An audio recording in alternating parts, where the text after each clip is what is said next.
أعوذ بالله من الشيطان الرجيم. بسم الله الرحمن الرحيم.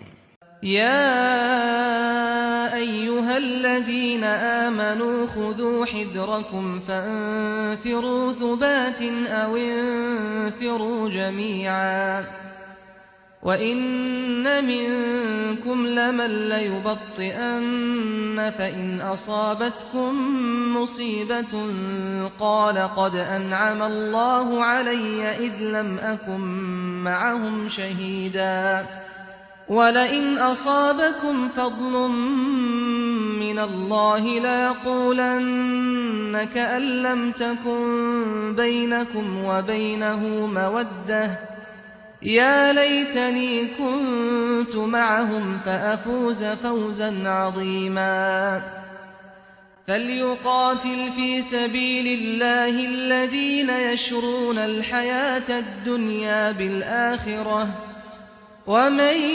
يقاتل في سبيل الله فيقتل أو يغلب فسوف نؤتيه أجرا عظيما ایمان والو، اپنے اسلحہ سنبھالو اور مظلوموں کی مدد کے لیے نکلو جیسا موقع ہو، الگ الگ دستوں کی صورت میں یا اکٹھے ہو کر۔ تم میں یقیناً وہ لوگ بھی ہیں جو اس طرح کے موقعوں پر بالکل ڈھیلے پڑ جائیں گے، پھر اگر تمہیں کوئی گزند پہنچے تو کہیں گے کہ اللہ نے مجھ پر بڑی عنایت کی کہ میں ان کے ساتھ موجود نہ تھا، اور اگر تم پر اللہ کا کوئی فضل ہو جائے تو لازماً کہیں گے اور اس طرح کہیں گے کہ گویا ان کے اور تمہارے درمیان کبھی کوئی رشتہ محبت نہ تھا، کہ اے کاش میں بھی ان کے ساتھ ہوتا تو بڑی کامیابی حاصل کر لیتا۔ ایسے لوگوں کی اللہ کو کوئی ضرورت نہیں ہے، اس لیے وہی لوگ اللہ کی راہ میں لڑنے کے لیے نکلیں جو دنیا کی زندگی کو آخرت کے بدلے میں دے ڈالنے کے لیے تیار ہوں۔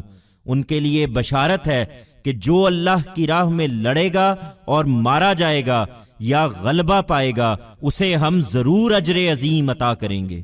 Believers, take hold of your arms and go out to help the oppressed, in detachments or together, as the situation demands. Surely, there are those among you who will become very slack at such instances.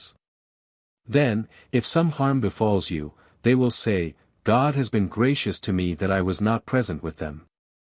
And if a favor from God comes to you, they will surely say, and will say in a manner as if there never existed any relationship of love between you and them, would that I had been with them, I would have then achieved great success.